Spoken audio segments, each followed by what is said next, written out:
So a gap in work history, is that okay? And the answer is that depends, like with basically everything. It depends on the exact situation. It depends on the reason for the gap, the length of the gap, and what your work history looked like before and after that gap.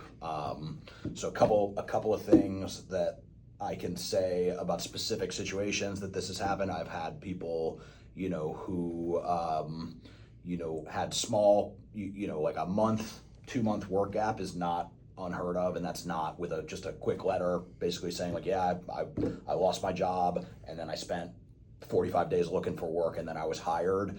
That's very straightforward and very simple if the work history was pretty consistent before that. More extended, like once you start getting pushed out past multiple months, like if you're like 6 to 9 months in work gap, you really need a very good reason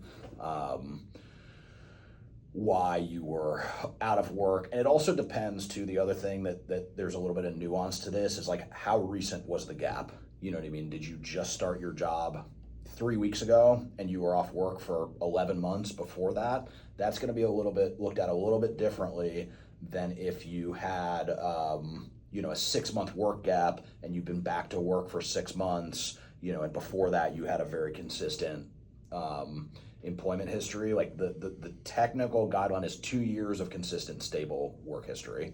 So, but I'll give you one example. I had somebody who, was off work. They had a good work history. They had a 9 month long employment gap, and they had been back to work at a salaried job, for about 4 months.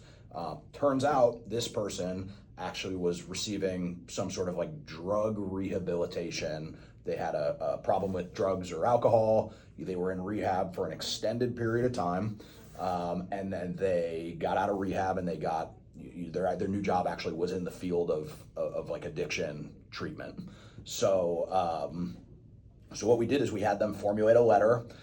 At first, the first letter that we had them write was that they were receiving inpatient treatment at a hospital, and after that treatment was concluded, they went and worked and got a job. The treatment was concluded.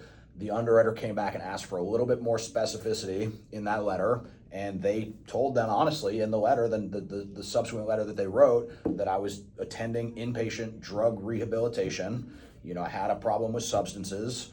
I got out of rehab, and now I'm working in the same field, that actually for the same facility that I attended, and the underwriter took that because it was a medical issue. You know what I mean? Somebody had basically no different than if you were in a car accident and broke your back and had to, be in physical therapy in the hospital or like in some sort of like occupational therapy or whatever, same as any other injury, right? So generally, I will say honesty is the best policy with stuff like this. If you have a legitimate reason for having an employment gap, then most of the time we can find a way to make it work.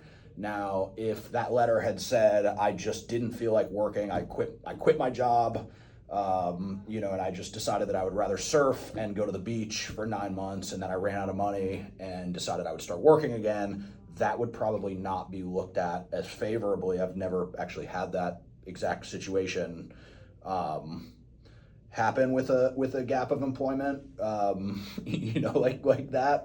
But just saying like I didn't feel like working, if you don't really have an explanation as to why you were not working, I would say that there's a much higher likelihood that is not going to go your way than if you had a real documentable reason why you were unable to work during that period.